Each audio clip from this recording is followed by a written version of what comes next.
Press कॉन्फरन्समध्ये आम्ही सगळ्याचं सादरीकरण केलं, लोकांना सगळी प्रकारची माहिती दिली आहे. तर मी आपला फोन स्पीकरवर ठेवतो जेणेकरून ते सगळे ऐकतील. तर डुडी साहेब, आमची सगळ्यांची विनंती आहे की या जनसुनावणीच्या संदर्भामध्ये अनेक मतमतांतर आहेत, अनेक शंका आहेत. तर एकतर या संदर्भातली एक बैठक आपण तातडीनं आयोजित करावी आणि सगळ्यांचं निराकरण होईपर्यंत ही जनसुनावणी स्थगित करण्यात यावी अशी माझी आपल्याला विनंती. ठीक आहे, मला याच्याबद्दल आपलं एक पत्र आलं होतं जी. आणि स्थानिक जे आमदार साहेब आहेत त्याचे पत्र आलं आहे जी. आणि त्याच्याबद्दल मी 19 ऑगस्टला एक बैठक ठेवतो. 19 ऑगस्टला. तर त्याच्यामध्ये आपण सर्व जे अधिकारी आहे याच्याशी निगडीत MPCB, इरिगेशन डिपार्टमेंट, सर्व डिपार्टमेंटचे लोकांना बोलून घेतो.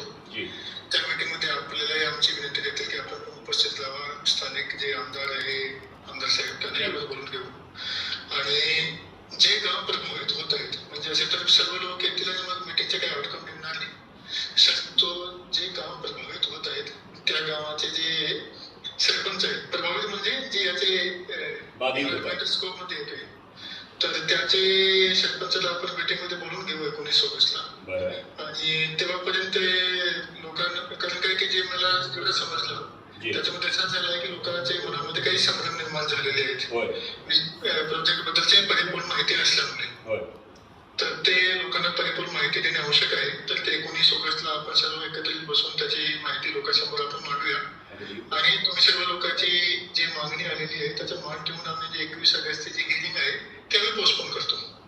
चर्चा झाल्यानंतर आणि सर्व लोकांचे शंकांचं निराकरण झाल्यानंतरच या संदर्भातला पुढचा. येस, मी करतो तसं आदेश करतो. धन्यवाद जिल्हाधिकारी, धन्यवाद. 19 तारखेला या संदर्भात जिल्हाधिकारी महोदय, सगळे संबंधित खात्याचे लोक, आपले लोकप्रतिनिधी, बाधित गावांचे सरपंच याची एक बैठक आयोजित करतात. आणि आत्ता जी 21 तारखेला जनसुनावणी होणार होती त्याचा थोड्याच वेळात ते आदेश काढतील की ही 21 तारखेला होणारी जनसुनावणी ही आत्ता स्थगित करण्यात आलेली आहे. मला वाटतं तुम्ही सगळ्यांनी सातत्यानं हा जो आवाज उचलला, तुम्ही सगळ्यांनी या संदर्भामध्ये जी जनजागृती केली त्याचं हे यश आहे.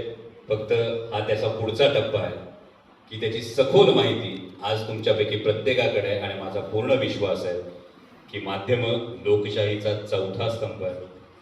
आणि जेव्हा माध्यमं कुठल्याही लोकप्रतिनिधीला असतील, कुठल्याही शासन व्यवस्थेला असतील, कुठल्याही सरकारला असतील, जेव्हा योग्य पद्धतीनं आरसा दाखवण्याचं काम करतात, तेव्हा जनहिताच्या दृष्टिकोनातून पाऊल हे नक्की पुढे पडतं. आपण सर्वजण आलात, आपण ही संपूर्ण माहिती समजून घेतली त्याबद्दल आपलं मनापासून आभार.